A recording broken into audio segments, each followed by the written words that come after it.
A show for the fans, by the fans. Talking all things Cleveland Browns.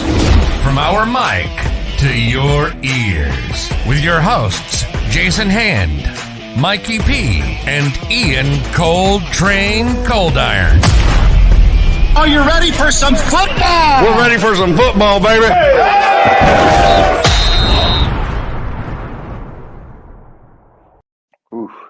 Yes, you are now in the yard, and welcome to the Dawgs Podcast, the show for the fans, by the fans. This is Season 3, Episode 95.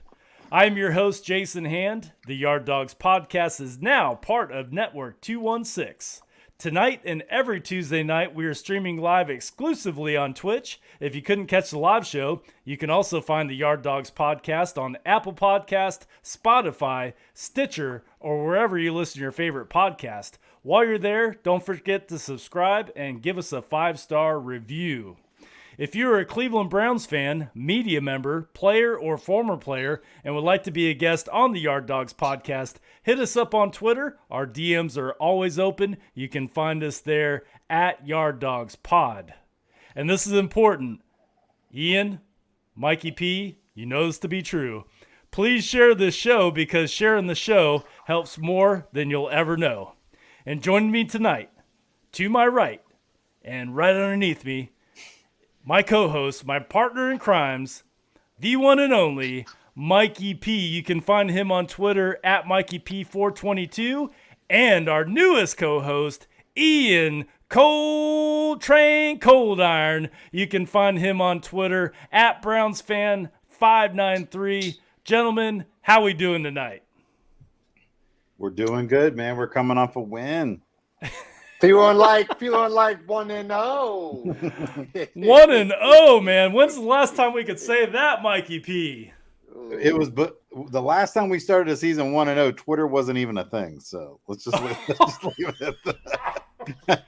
Twitter started in 2006, and believe it or this not, is our first 1-0 tweet. Yeah, believe it or not, it was 2004. I was a junior at Strongsville High School. And I was reading at that time how we got our Browns news. I would read the sports section of the actual Plain Dealer or the paper, and I would look up and read all the articles in the Plain Dealer at my study hall. And that was literally where I was the last time we won our season opener. Wow. Wow. So this is after Al Gore invented the internet, but Correct. Before Twitter. Got it. Right in between there. Got it. Yes, sir. It was the year the hat you're wearing came out, Jason. Ouch. I hear you loud and clear, Mikey P. Banging on my hat, my Browns hat. I love this hat, man. That's a throwback. That is a throwback there. Yes, it is a throwback. All right. In the spirit, I got to ask you guys, in the spirit of Cade York's game-winning field goal, what is the most clutch thing you have ever done in your life? Mikey P, I'll start with you. Most clutch, man. Probably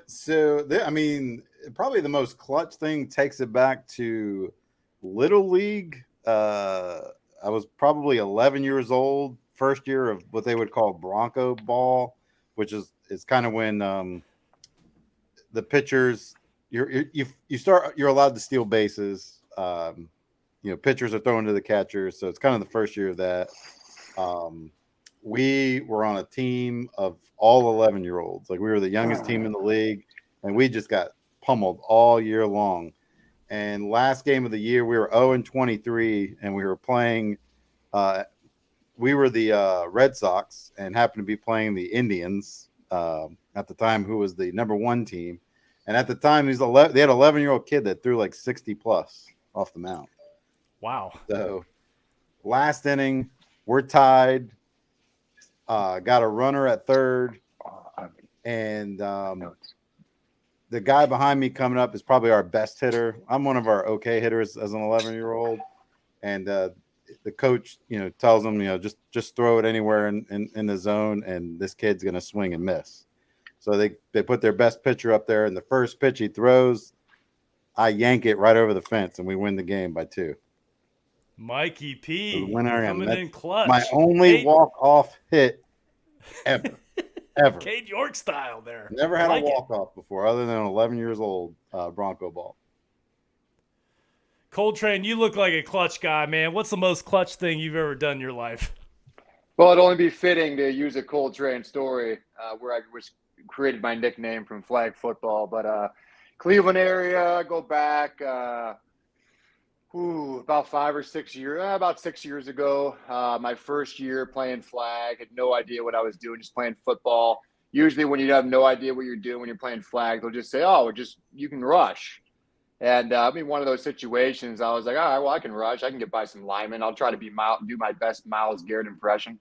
So throughout the year, I think I was getting, 2-3 sacks on average a game. Highly impressed myself to the point where it was just, having a ball out there.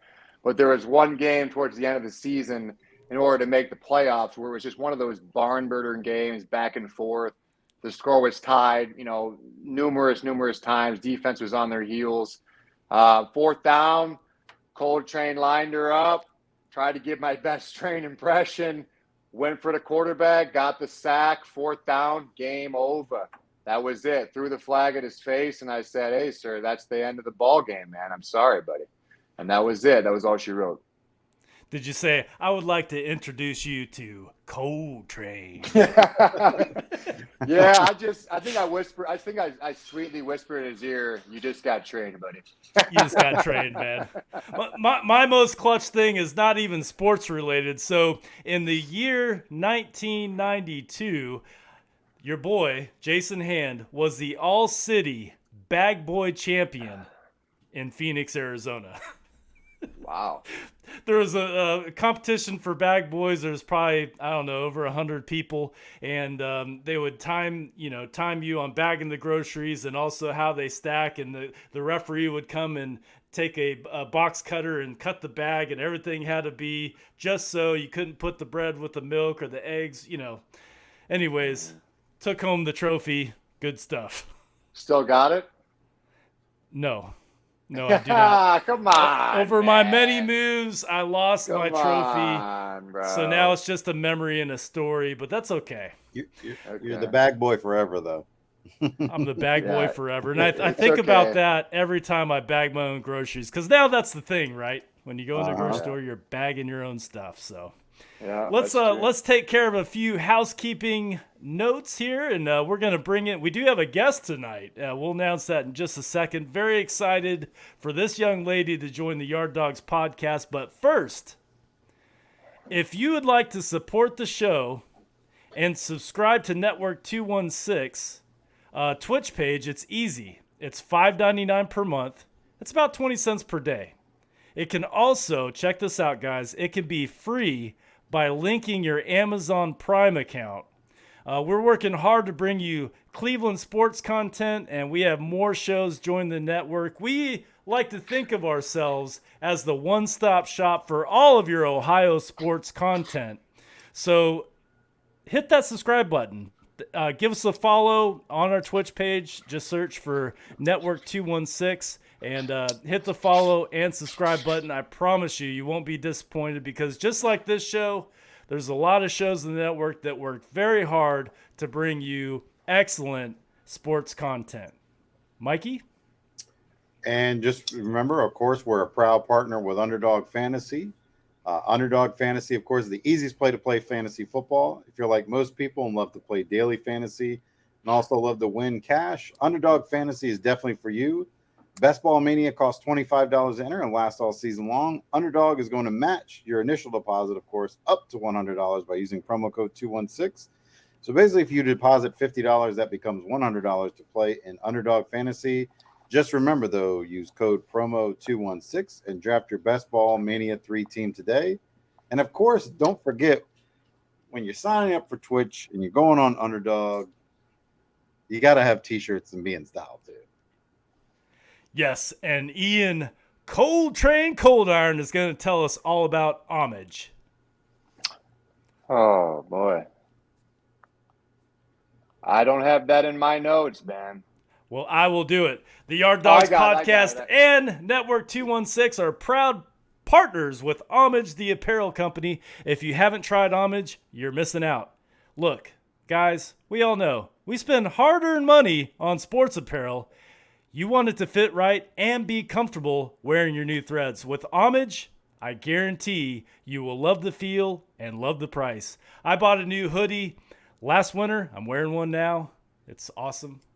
The Browns elf. I bought a new hoodie last winter, and it was so comfortable I just wanted to wear it every day, including on the hot summer days. So showing your support for the team doesn't have to cost you an arm and a leg. As a bonus, you will get special discounts using the link to shop at Homage. Support the show and do it in style by shopping for all of your favorite sports team gear at Homage. The link will be in the comments, and you can also search for this podcast on Twitter at Yard Dogs Pod, and the link will be on there. Shop Homage today. All right. Sorry, Ian. I botched the show notes. It was out of order, so that's probably where we made the mistake. But it's all good, man. We got each other's back on the show. I will add this, though, so I can get back in rotation. You are wearing the Brownie Elf that they just advertised, Jason. That's the field I will say this. That is cool how they're connecting the field, the new field reveal, as well as the hoodie. Like, I'm not going to lie. I'm going to probably go on there after this and buy it myself. I mean, obviously, I'm in support. I'm wearing the Elf. This is the draft hat from a couple years ago.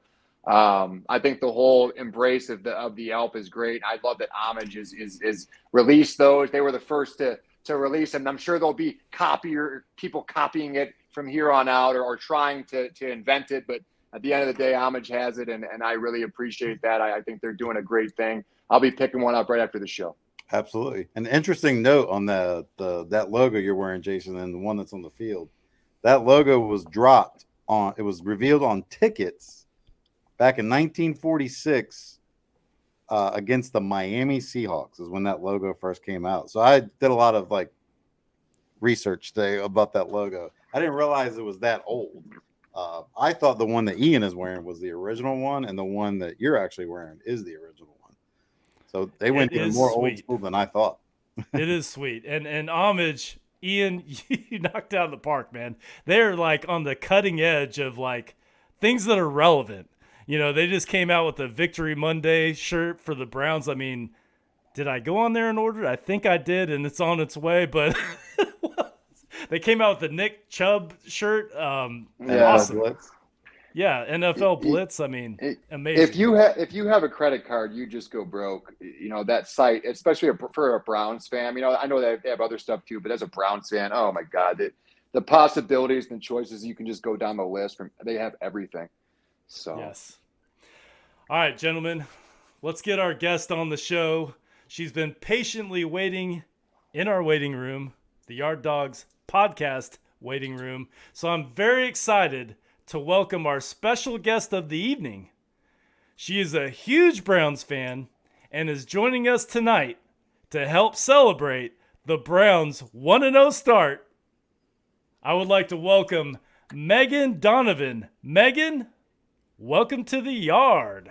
Thank you. Thanks for having me. I'm super Hey! Yeah. Oh, man. Well, welcome, Meghan.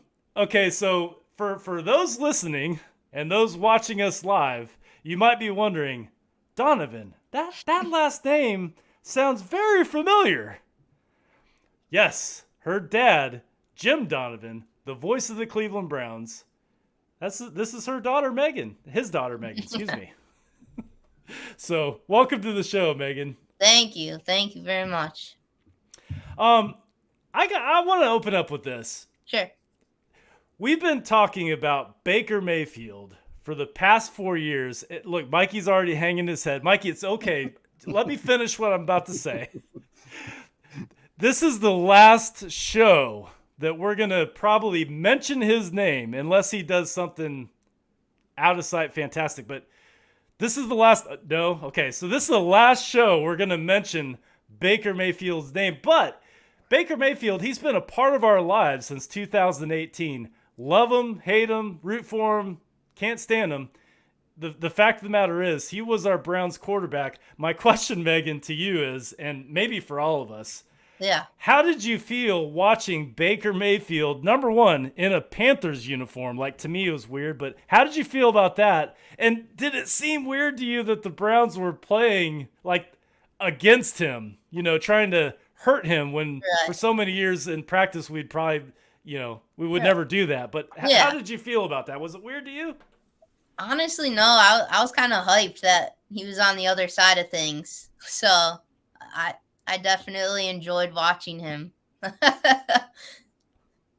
can never say I didn't like him, Jason. I honestly was just never a fan. I hated the pick, and I think I was only a fan like that season when he like led us to the playoffs, got the playoff win. I respected him, and then after that I was like, oh no. One and done. Yeah. One and done. That's it. That was all she wrote, man. Yep. Meghan coming out firing. For me, it was weird, right? Seeing him in a Panthers uniform, like that was weird. And then it was also weird the Browns lining up opposite Baker Mayfield, just literally laser focused, trying to rip his head off. Right. What they were trying to do. Like that was just, I don't know, it was weird to me. It wasn't as weird as I thought it was going to be. Like I was waiting for it to be really weird, and then I know what it is. It's just in today's sports with players changing teams so much. It was like it really wasn't that weird. Like this is not the first rodeo, with former Browns quarterbacks we played against. So it was weird maybe for about the first 5 minutes of the game. Then after that, it was business as usual. I mean, I felt the same way like when Joe Hayden left and he went to Pittsburgh. That was strange, especially to see him in an AFC North rival uniform and then going against us twice a year. That was just strange. I was glad to see Baker Mayfield go to the NFC, though. That was good. Yeah. Ian, what do you think, man? I mean, I'm a diehard Browns fan, man. Once you're on the other side lining up, I don't care who you are. I don't care if I liked you, if I didn't like you. I mean, I was ready to go, man. As soon as I saw his face on that other side of the field, I was like, dude, somebody rip his head off. And I'm a little bit more violent than typically other fans, but I was one of those people that I was really hoping, like you just mentioned, Jason, that at practice they got to lay off of him. This is, any defense's dream, like, oh, I can finally take a shot at this kid. I can finally, look at Myles Garrett. Look at that one sack. I think he was sacked in 2 rows in front of the lower level there, my man. I mean, the power and the shock that dude, I even told my wife when it happened, there's no way he didn't feel that. He felt that. I mean, like it was like a pound of rocks hitting him in the mouth. But no, I looked at it as any other game, though. I mean, at the end of the day, it's Baker, but I mean, I've been on this show all week with you guys, the last couple of weeks, guys. I never hyped it up as the matchup as it was. That was all media. That was all everyone else. I mean, he's making T-shirts. He's doing all this other stuff. All the Browns players always said that they're going to take care of business. They're just going to do their job. We did everything right. The game lined up, and it ended as great as, I mean, not as obviously I didn't see a 60-yard kick from Cade York coming, but I thought we were going to handle business and be 1-0 coming into this Jets game. I really did. Yeah. I think for me, I calmed down. So I was nervous before the game. I didn't want to see fist pumps from Baker and, the Panthers ultimately winning the ball game, which they were favored in too. We all know that. Yep. When I calmed down was I think it was the first play of the game when Baker dropped back and Jadeveon Clowney batted that ball down. And I was like, oh, yeah, I remember that, Baker. Okay. Hey, Baker. And I felt better after that moment. It was the first play of the game got batted down, too. That's what it was like. Yeah. And I think we had, four? I want to say we had like 4 or 5. There were like 4 or 5 of his passes were like batted down. And I was just, I don't miss that anymore. I was just going to say, I don't miss that either. I'm in the same boat, man. Yeah. What was ironic is last year I would watch the All 22 afterwards. And when you're watching him as a Browns fan, you would try to defend when he would roll. He would roll out of a clean pocket into pressure. Yep. And you were like, I don't understand. It's like, well, maybe that's the way the route is designed. He's trying to get the receiver to break open or something. And then I watched them do it in Carolina. It was the play where Taven Bryan actually got the personal foul, which was bogus. Oh my! He rolled out of a clean pocket into the pressure, and I was like, wow, he's still doing the same thing. When pressure comes up the middle, he immediately bails to the right. Like every time he's going to go right, and we've learned it, and other teams have learned it. So it's their problem to try to fix now. That's right. And before the game, there's an interview before. I forget which defensive back said it, but he said, it's 11 against 1. Like Baker may know us and our tendencies, but there's 11 of us that know his. So we certainly have the advantage, and I think they did for the most part of that game. And there's a couple plays that got away from them. We'll talk about that game in just a couple minutes. But Mikey P, your question. So we were talking a little bit, pre-show, and you mentioned sometimes you keep score in the. So this kind of answers that question. How many times have you gotten to over the years actually gotten to sat in the booth with your dad during a game and take in those like special moments or those special calls? There's been quite a lot. I did a bunch of all through the COVID year. I did all of the games, which was really cool because. Obviously like they didn't travel at all, so it was like super weird. It was just like it was literally like 6 people in the whole stadium, and we were just like in this room, and it was just a giant TV. So that was crazy. I got to do all the games with him for that.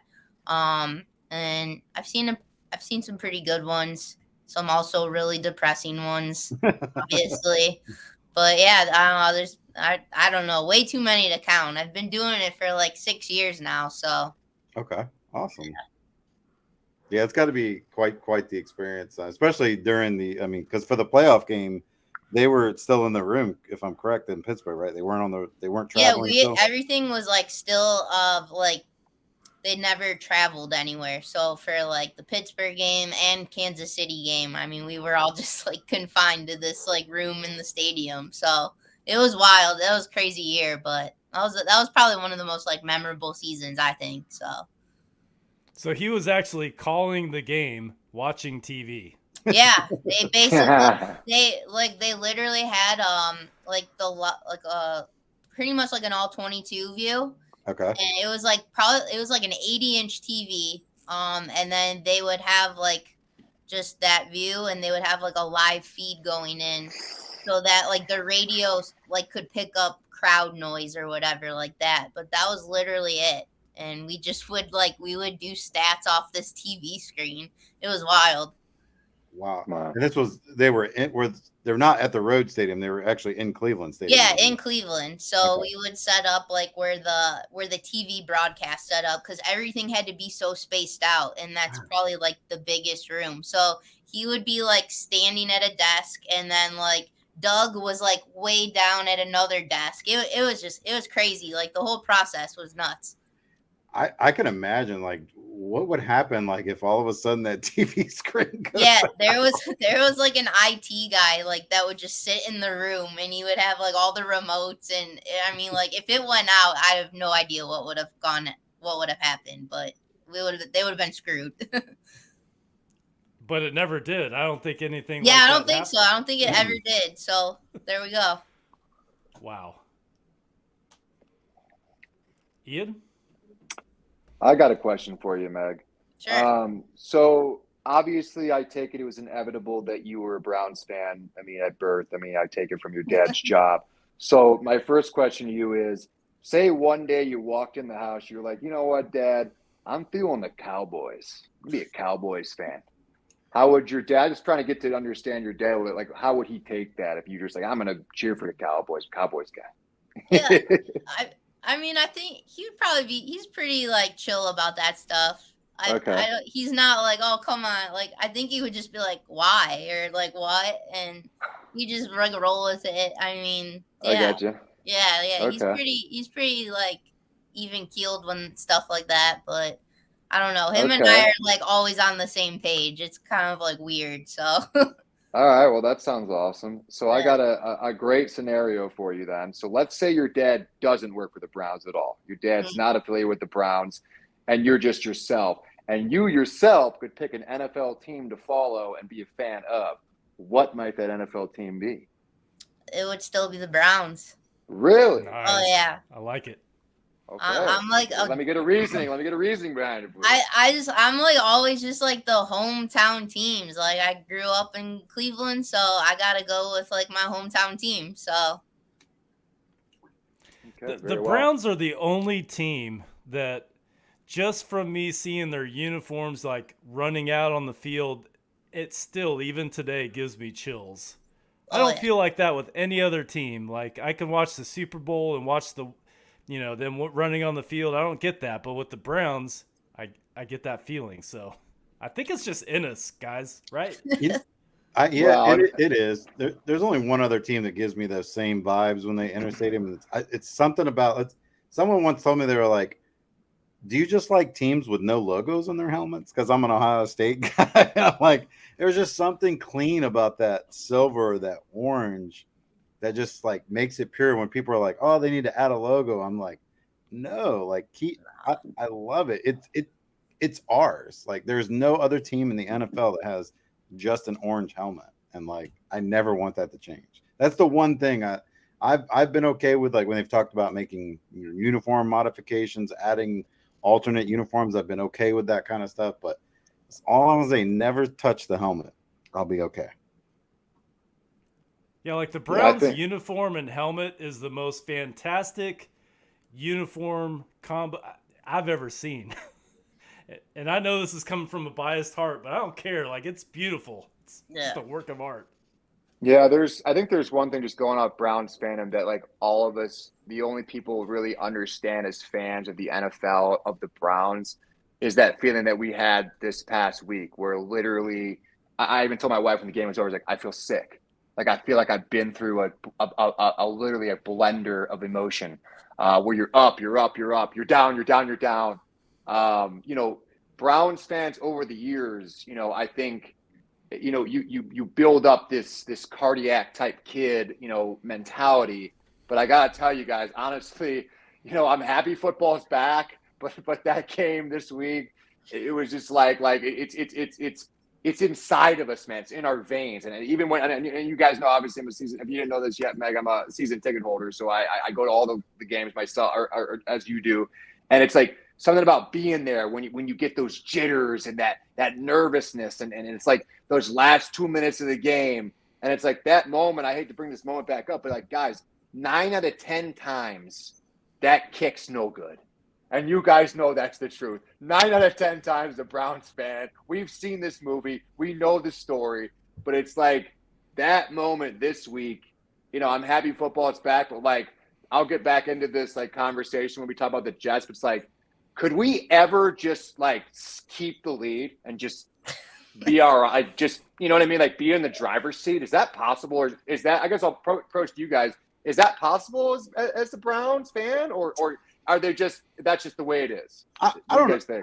I don't know if it's just us, but if you look around the league anymore, like I saw a lot of you follow the ticker, and there was moments where I had noticed like Washington was blowing out Jacksonville, and then the next thing you know, Jacksonville was beating Washington. And I'm like, yeah. And then Philly was blowing out Detroit, and then Detroit tied it, and then same thing with Pittsburgh was blowing out Cincinnati for the longest time, and then they had a chance to kick an extra point to win the game.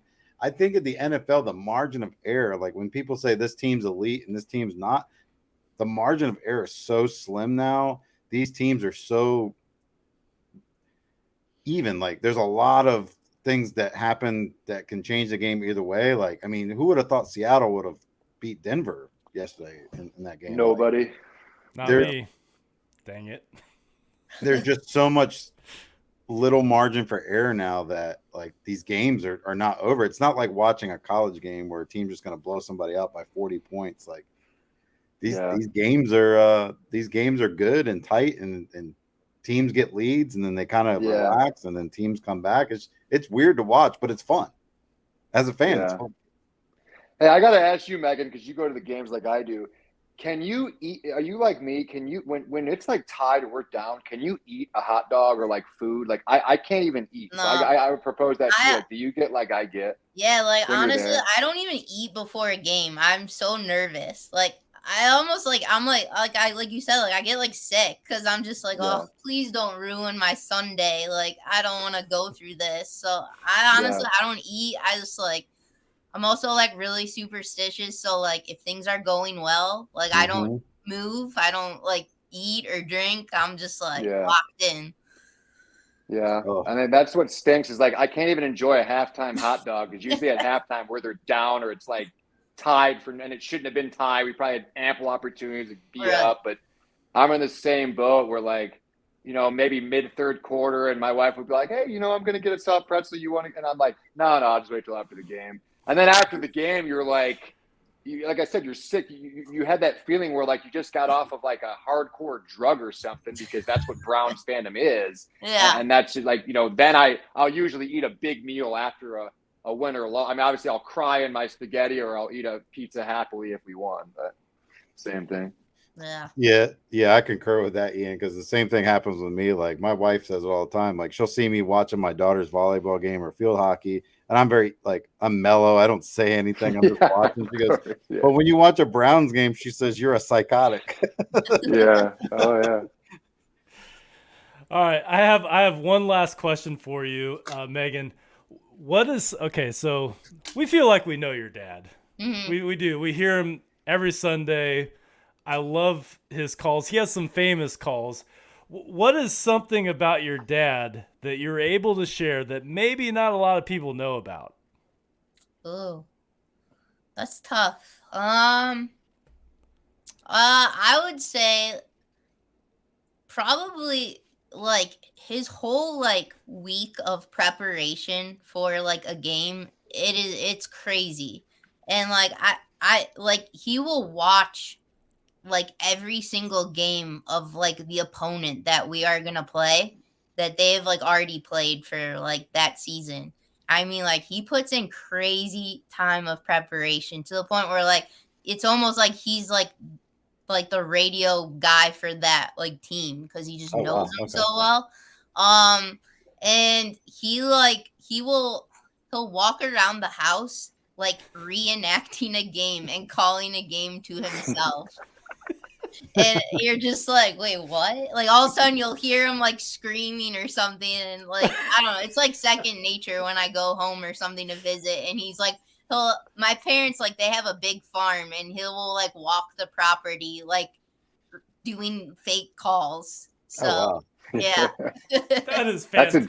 That's a dedicated man. I love it. It's funny. So. All right, so I have daughters. I have twin daughters, and they're at the age where, let's just say, as a dad in public, I can do things that embarrass them. Like I think I'm cool, I really do. But to my daughters, I can look at them and go, "Oh crap!" I'm thinking to myself, "What did I just do to embarrass them?" Is there anything that your dad has done in public that you're like, "Oh my gosh, Dad, he embarrassed you"? I don't think so. He's pretty cool, right?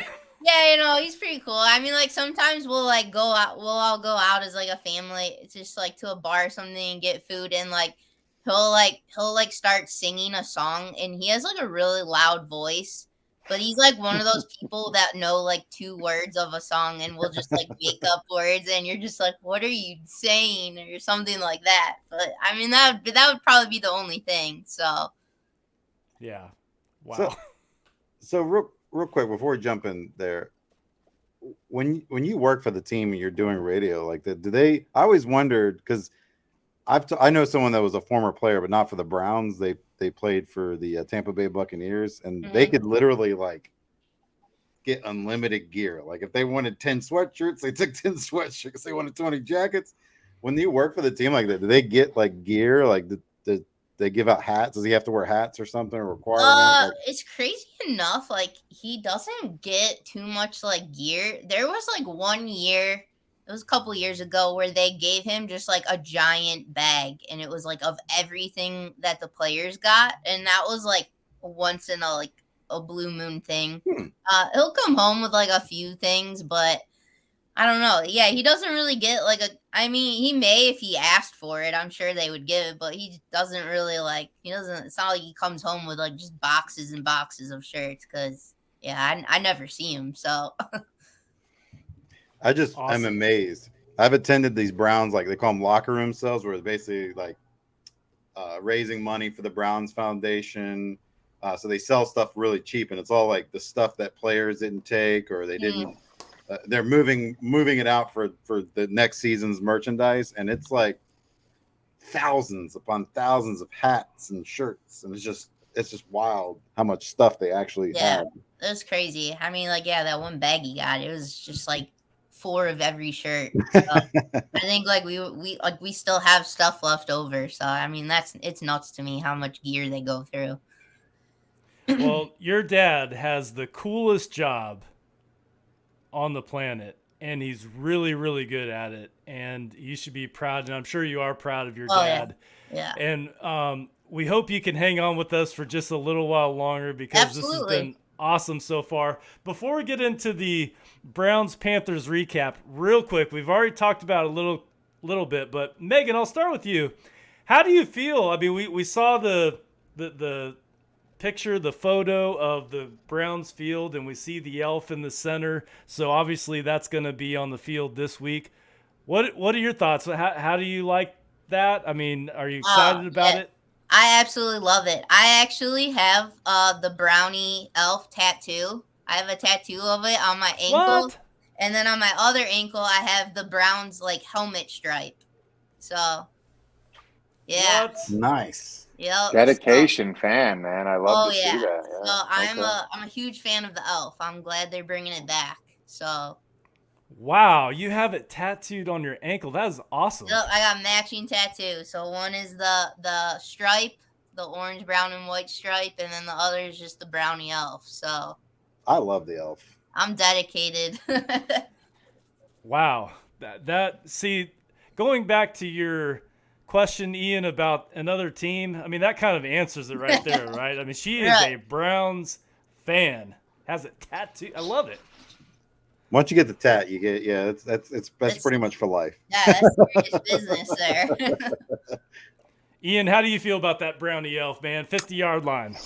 I love it, man. I feel like, I love the Browns. I love the tradition of it. But if you guys know the history, obviously Art Modell was the one who took the elf away in the first place. And we're not a fan of Art Modell.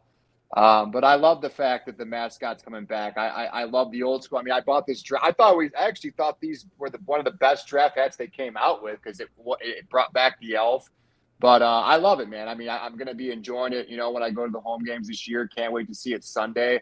I'm appalled why am I appalled? I shouldn't be, because America hates Cleveland, but America hates the elf. I don't understand why. It's all over Twitter. They're bashing us. Oh, Browns will be the Browns again. I don't think it's possible for us Browns fans to be happy anymore. So I'll throw it to Mike, just saying that I'm happy. It looks like Megan's happy. You're happy, Mike. Looks like Jason is. All of us fans seem to embrace it. So at the end of the day, America can just shut up on this one, because I'm very much in love with the fact that they're going old school and bringing that old school vibe back to the field. Love it. Well, the worst part is you have people saying like the Browns organization chose this. Now they gave us 4 options. We chose it. The fans did. Chose it. That's very true. We all voted, so. Yeah, I was at the Browns Backers Summit, and we're talking about Browns Backers chapters from all over the world, from Ireland, England, Iceland. There's chapters that come from Australia, California. And when they showed those 4, but this was before they released it for people to vote. So basically you weren't allowed to tell anyone you had seen this at the summit. When they released those 4, the 2 brownie, the old school brownie, and then the one that Ian is wearing got the loudest cheers. And then the one that they chose was probably 80% of the room was hoofing over that one. Love that one. So if they want to blame anybody, they can blame us. And it's going to be on the field this week, so it looks that's amazing. Be awesome. Yeah, it looks amazing. Fantastic. I just want to go and do like snow angels on it. Yeah. just don't get cute with it. I don't want to see it on the side of the helmet or anything like that. Just on the field is fine. And, we're wearing it. Kevin Stefanski was wearing the elf quite a bit last year. He started promoting it on the sidelines during games. So if you're going to put it somewhere, put it on I would love to see him maybe put it on the collar. right here where the NFL logo sometimes goes, where they used to. I'd be cool with that. That would be dope. Yeah. Like right I'm here. calling the marketing guy right now. I got ideas. I might have to take after Meghan and get this one tattooed though. This particular that's the one I got. logo. Oh, that's the one. Okay, well, I might have to take after her. Then I'll be heading to the nearest tattoo shop next week, fellas. Ian, if you do it, I'll do it. We'll be tattoo buddies. Okay. Me, you, and Megan. I know Yeah, Mikey P. okay. He ain't getting tatted. Yeah. You ain't getting tatted up. Okay. No, right. Mikey P's not. He's against it. I'm not against tattoos. I just well, you don't bleed orange and brown, Mikey? I bleed red. I confirmed that recently. All right. Let's get into we have a lot to cover with just a little bit of time. We're not going to get into a big, huge Browns recap. We all saw the game. I want to get into our dogs of the game. Like, what player is your dog of the game? And there are many. There are many to choose from. Megan, you're the guest tonight. I'll start with you. Like, what player impressed you the most on Sunday? Oh, man. I'll go defense first. I thought John Johnson, he was really good. He had some, like, really, really nice big plays there. I think he led them in tackles. I was pretty impressed with him. He had a sack, too. Yeah. Okay. And obviously, I thought Myles Garrett really came out good. I thought, there's some seasons where he starts off like a little slow, and I mean, he was rocking it. So between those two, I mean, there's so many, but yeah. There was, yeah, but those are two excellent choices. It seemed like right when the announcer was talking about Myles Garrett, how he hadn't reached the quarterback yet in the game, right after that, back to back, right? I think it was. Well, up until that point, they had pretty much been chipping him and giving that rookie tackle help. Like, they were double teaming the whole game. I think they said he only got single team maybe a handful of times. So it was great when he had that play. Too bad he didn't recover the fumble. I thought he had it, but yeah, super close. That little move that he has where he's almost like horizontal. He's not vertical, he's horizontal. How he contorts his body to get around the tackle is just amazing. I hope he can continue that for many, many more years. Yeah, because especially me and him weigh the same amount, but we do not have the same mobility. No, you are quite good on the football field. I've seen it. You're good, but no, you're Our not. mobility is slightly different. Yeah.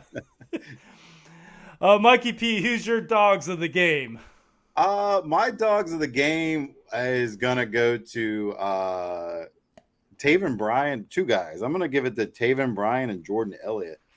As much as people dogged our defensive tackle room going into the season, saying we were going to struggle to stop the run, I mean, Christian McCaffrey's a top 5 running back in this league, and he had no running lanes. In fact, his biggest run of the day was a freak play. Yeah. So Taven Bryan, Jordan Elliott, impressed the hell out of me on Sunday. So they get my dogs of the game. Yeah, I mean, to hold McCaffrey to he had 10 carries for 33 yards, just over 3 yards per carry is amazing because the guy is incredible. Oh, yeah. How many reception yards did he have? 24? 4 for 24. He held him to under 60 yards in a football game.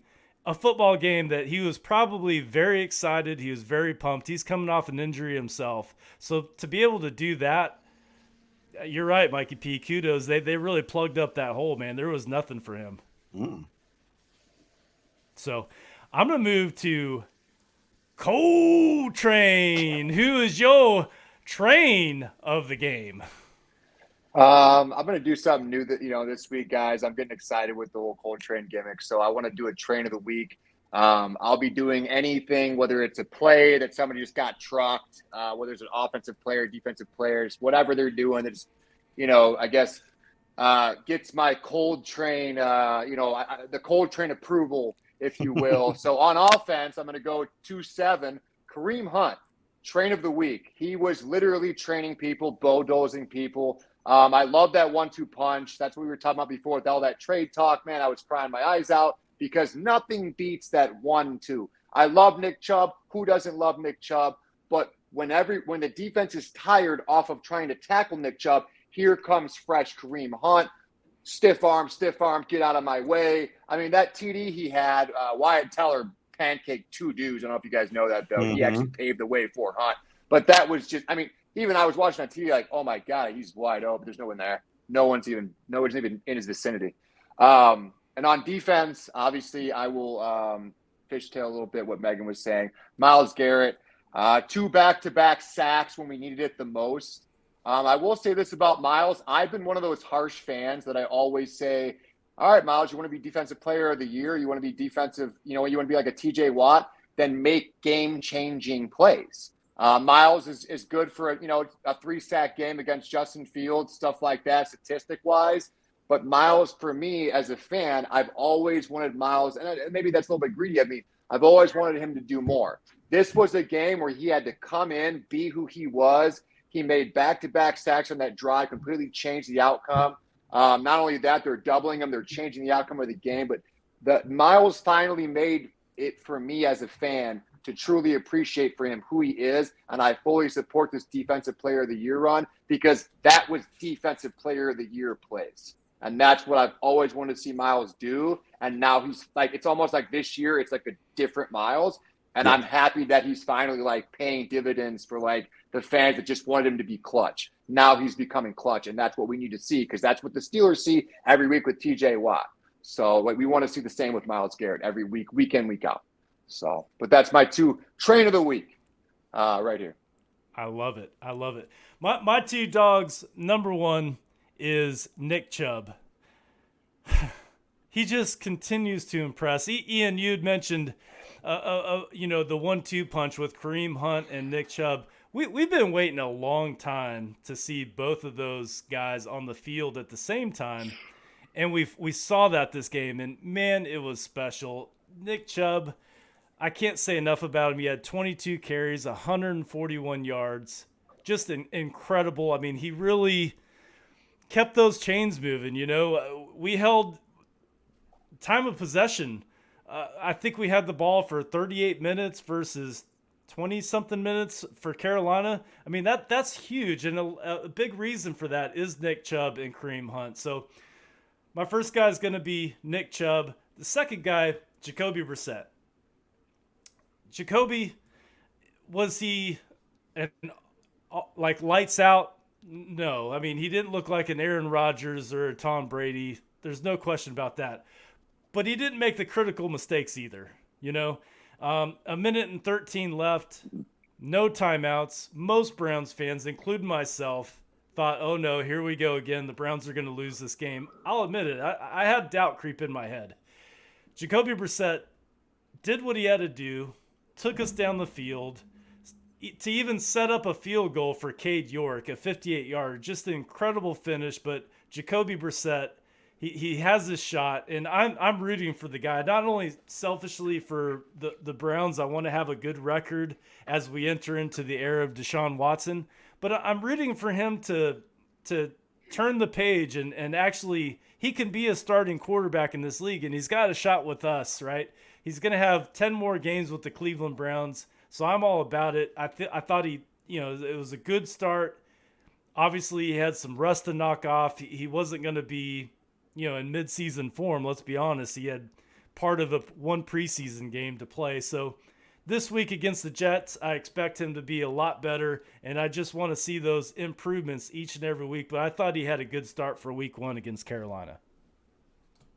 So that is all we're going to talk about with the Browns-Panthers. So Mikey P, you can breathe a sigh of relief. We won't talk about Baker Mayfield anymore on this podcast. Probably. Maybe. Maybe. Let's get into the Jets preview very quickly, and then we got to make our prediction time picks. Mikey P, what are your first thoughts of this game? How did the Browns handle business against the New York Jets this coming Sunday at First Energy Stadium? I think very similar to how they handled business this week. Establish the run early, get Jacoby in rhythm. I think Jacoby will play better week 1 versus week 2. Missed a lot of time in the preseason or didn't get all the reps, with everything. We didn't know what was going on with Watson at the time. So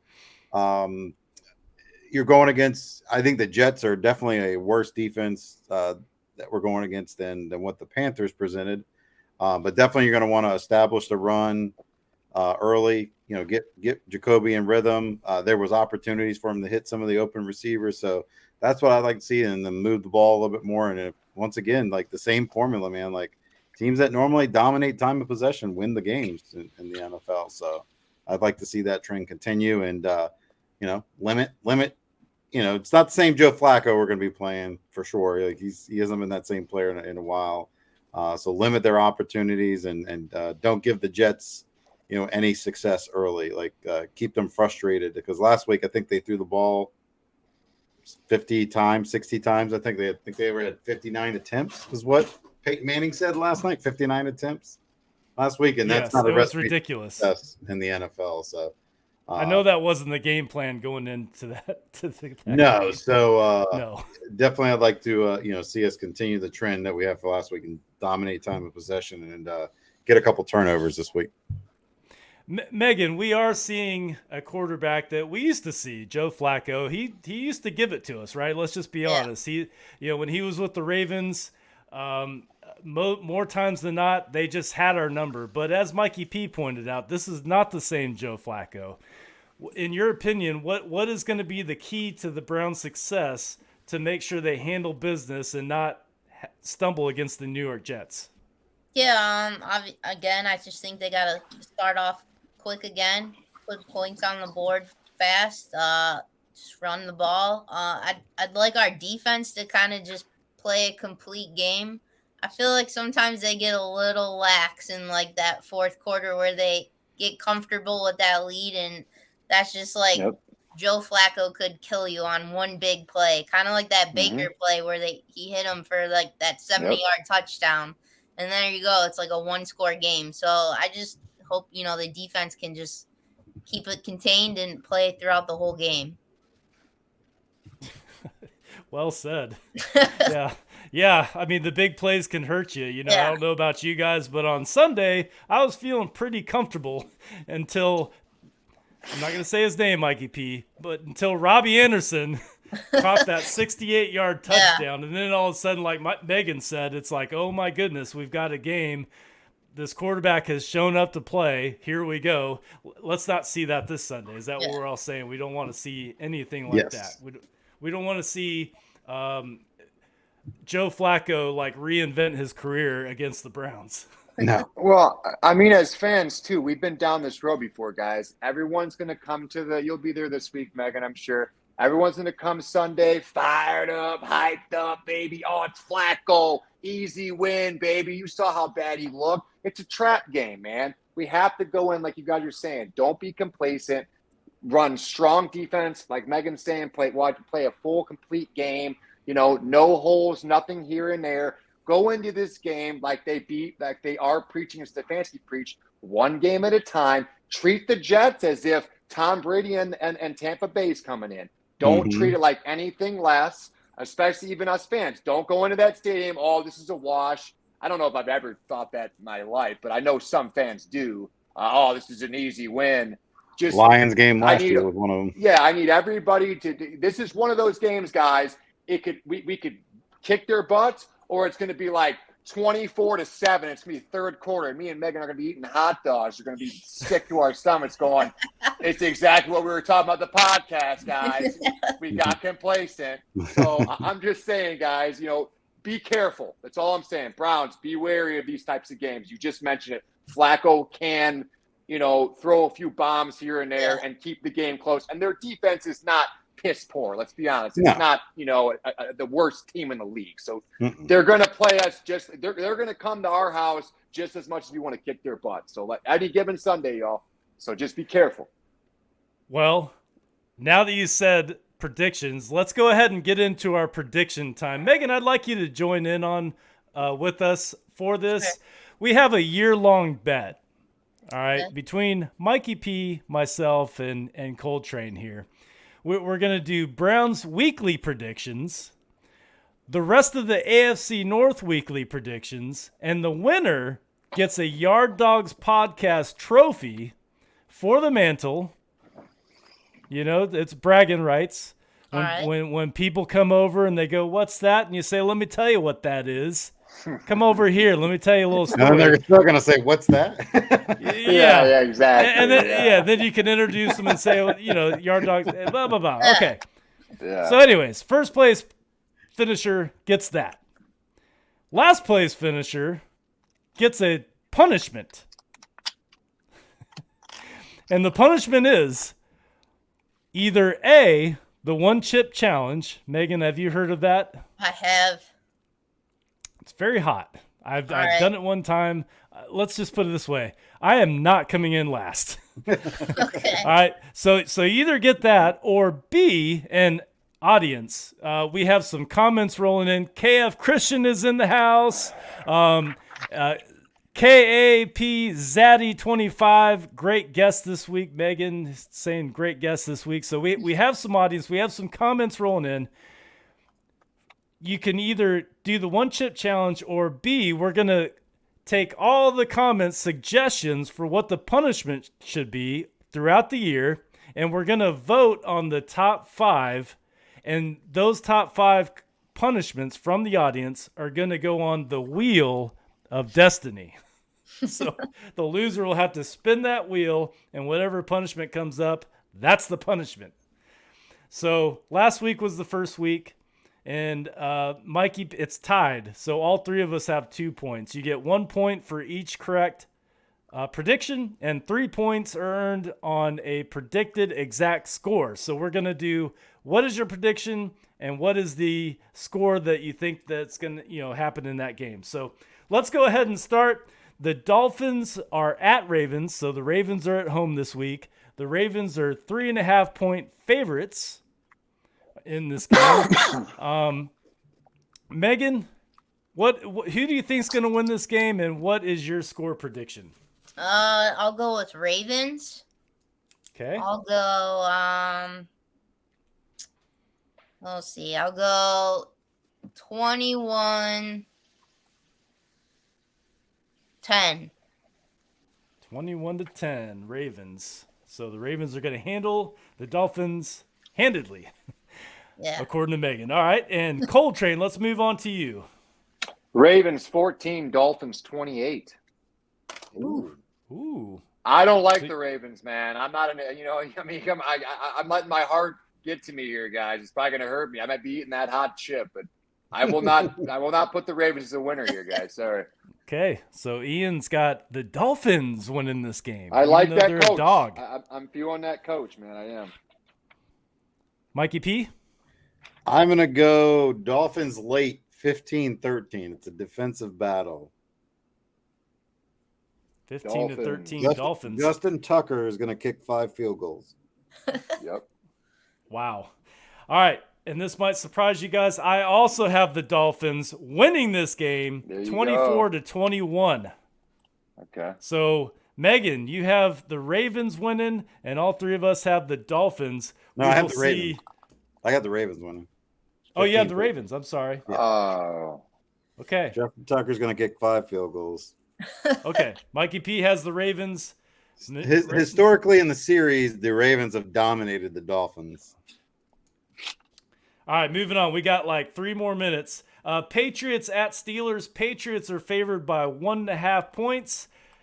I'll start with you, Coltrane. What do you like on this game? 24-17 Pats. I don't like the Steelers. I hate them. I think they got lucky their first game. They should be 0-2. So, yes, they're 1-1. Pats take over. Belichick doesn't have 2 bad games in a row. 24-17 Pats. And I have the Steelers in this game, 24-19. So there we go. 24-19 Steelers. I think they're just going to come out victorious, as much as it pains me to say. Mikey P? I'm going to go Patriots 17-10. Patriots 17-10. Okay. And Megan? I'm going Patriots 2013. We like that 7. So everybody picked the Patriots except for three me. Pats, 1 Steelers fan. Get a new team, Jason. Did not see that coming. Did not see that coming. Jason lives in a house with a Steelers fan, just an FYI, so he has to do that. Yeah, I gotta keep the marriage good, boys. I gotta keep the marriage good. Yeah, I got you. Happy wife, happy life. I understand. That's right. All right, Bengals at Cowboys. Bengals at Cowboys. We just saw the Cowboys Sunday night. Dak Prescott's out. He's not going to be the quarterback. Bengals are coming off a tough loss. Mikey P, I'll start with you. Bengals at Cowboys.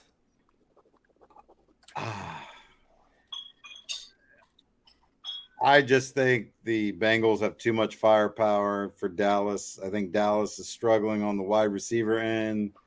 Dak's out. They didn't score a touchdown last week. I think Dallas is in real trouble. I'm going to go Bengals 28, Dallas 14. Okay. Megan? I'm going Bengals 24-9. And Coltrane. Cowboys 10, Bengals 21. 21-10 Bengals. Yep. All right, so we all picked the Bengals. Did I say mine yet? You did not. Okay. I also picked the Bengals 38-10. I think it's just going to be a blowout. Oh, wow, I don't think he goes off. Yeah. Not on Minka Parsons, my friend. Not on Minka Parsons, sir. We will see, my friend. We will see. I don't know. Not Cooper that many points. Cooper Rush. No way.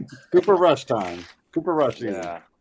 All right, and the game that we all care about, the only game that matters. We're going to go all right, Jets at Browns. Browns are favored in this game by 6. So, Megan, you're the guest of honor. I'll start with you. What do you think is going to happen in this game? All right, I'm going Browns. 26 to 13. Ooh, I hope that one. Nice. I like it. Coltrane. Browns 35, Jets 14. Amari breaks loose. Jacoby goes off for a little bit. Hunt and Chubb do their thing. 35-14 Browns. Nice. And Mikey P? I'm going to surprise here. I'm going to say the score I'm giving is closer, but I think it's a late touchdown that makes it this close. Browns 23, Jets 16. Wow, you're going to really do this to me? I'm not eating hot dogs this Sunday, buddy? Come on, Mike. If you're going to eat them, you're going to eat them before the game. Yeah, that's all I can do. I'm having a brunch before. It's the last meal I'll eat before the game, the whole game. The Browns never allow us to eat at halftime, so I'm not going to break tradition. You got to eat before or after if you can stomach it. All right. I'm also going with the Browns 28-17. I don't think it's going to be a dramatic finish, obviously, because of my score. But I think Jacoby Brissett, I think this offense is going to start gelling this week. I really do. I think that he's going to come into form. Nick Chubb is going to do what Nick Chubb does. Amari Cooper, this is going to be his coming out game as the Cleveland Browns. He's going to score 2 touchdowns this week. Ooh, 2 TDs for Amari Cooper.